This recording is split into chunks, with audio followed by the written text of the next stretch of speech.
All right, everybody, welcome back to another video. Matty Mullah here for you. First and foremost, I want to acknowledge that there is likely a sound that you are hearing. It is my dishwasher. I'm making this promptly after watching Moki Finance announcing to the world that he is leaving Fidelity, and I couldn't be more ecstatic that he is. First and foremost, the majority of my money and the majority of Moki's money has come from his Fidelity investment videos. So the fact that he is leaving now opens up the avenue for me to be the premier Fidelity Investments video creator. So I will go ahead and do that. Secondly, one of the things that bothers me most about Moki, while he does have a phenomenal YouTube channel, and so I almost love to hate him, the fact that he does a really good job at displaying his Fidelity videos overall. But one of the reasons why I love to hate him is his three-fund strategy and how he basically preaches that a total stock market index, as well as coupling that with an international and small cap index, is going to be the premier way for you to generate wealth over time, where I'm more of a 5 key things that you need to know in order to invest kind of guy. Well, I definitely agree with some of his points where just having consistent investments over time into a rather simple strategy is probably more advantageous. I don't necessarily agree with the 3 funds that he chooses. Not that they're horribly bad, but he focuses more so on low cost rather than quality in my perspective in some cases. And some of the things he just preaches overall, I think, is too rigid. You know, it doesn't allow for people to have any sort of sway within. And so that's one of the key things that I've always had a problem with. Doesn't allow for crypto investing, doesn't allow for any sort of minor speculative investments. While I do agree with him, the 90% of people should invest in something like a 3-fund strategy. More so, I look at the S&P 500 and say, hey, find a really low cost version of it, if not the SPY, and purchase that. There are some people that do have a competitive advantage, and also some people that would rather do things like real estate and be able to do things of the like with that. The reason why Moki is leaving Fidelity, if you did not watch the video, is because I think he has come to the realization that over the course of his 3-fund strategy and being paid pretty much drastically by his viewers to watch his Fidelity videos, he was on the website one day, rather recently, I guess probably a month or so ago, and it took a financial literacy test. With that, he checked off all the good boxes. Moki does a good job of consistently saving income, investing into quality products, and at the end of the day, it showed that he was deficient in credit cards because he doesn't really use them all so much.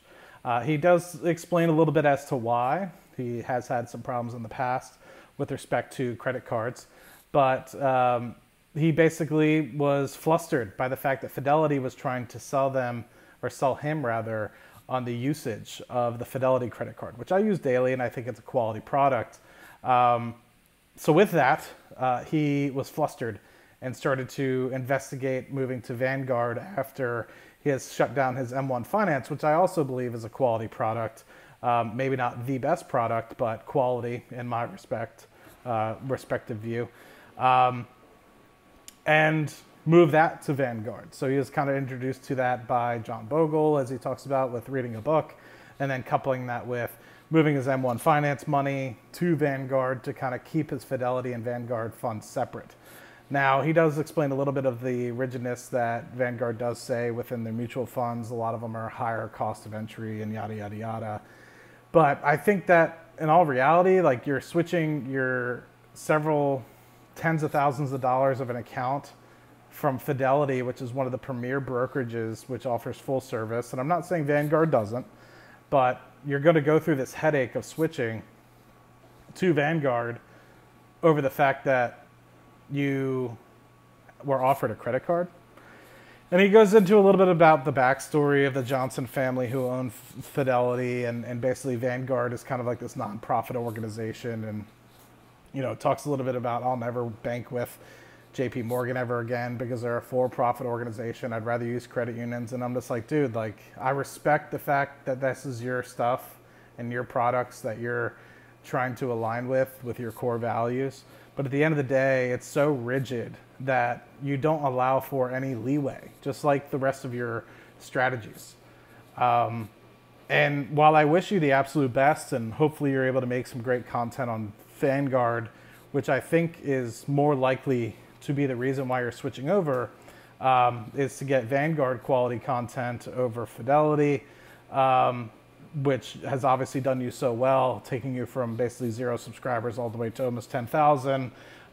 You were looking to replicate that success over at Vanguard because there is way less Vanguard videos. I do wish you the best, and I make this video in love and hate because for some reason I hate your rigidness, but at the same time I love it.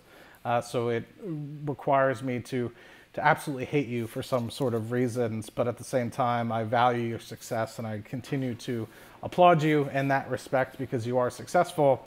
I take a different approach, which is one of the reasons why I get so flustered when I watch your videos sometimes, because you are so rigid with how you present your strategy and how you almost push that onto others, where I'm a very hands-off, you decide what you want to do, objective, what is it, time horizon, how long, risk tolerance, you know, maybe you want to go from 0 to 1,000% within a day. You know, if you're really willing to get that risk tolerance and you acknowledge what you're doing and what you're trying to do, by all means, how active and passive you want to be, and also how much money you're contributing.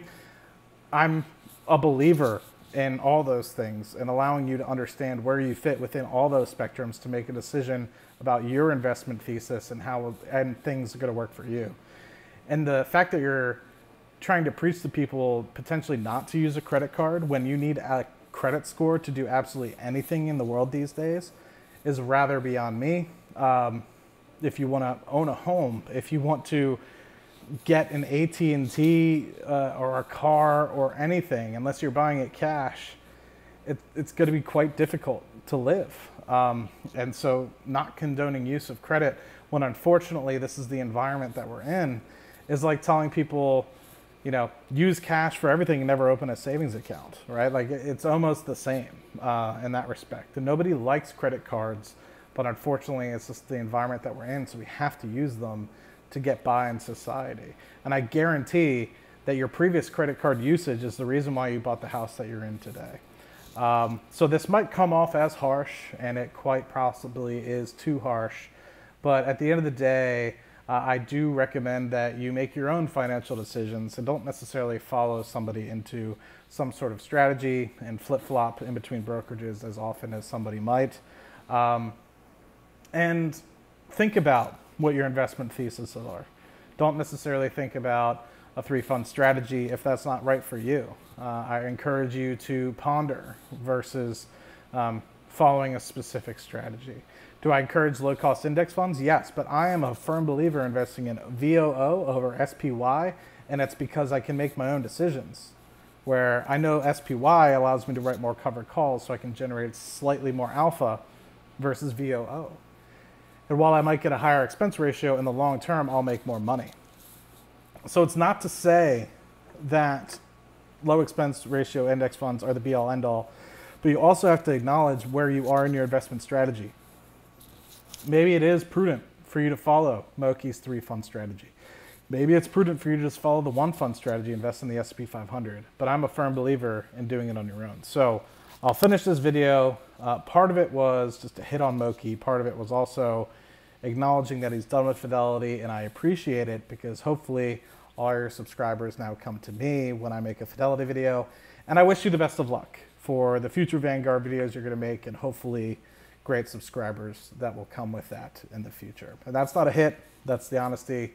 I have looked up previous Vanguard videos and the quality is not nearly as good as what you've done with Fidelity. So I appreciate you bringing that as a content creator, fellow content creator, bringing that sort of overview and quality to the Vanguard side of investing. Good luck, Moki, and good luck for the rest of you viewers. And I hope this video does relatively well because at the end of the day, I've wanted to make a hit piece on Moki, but this was just the opportunity because I'm a huge advocate for Fidelity, and didn't necessarily like exactly the reasons why Moki did it, but I can understand for his own values and for the rest of the like. But good luck moving in, my friend. Good luck with the further content creation. I'll see you guys all in the next video. Cheers.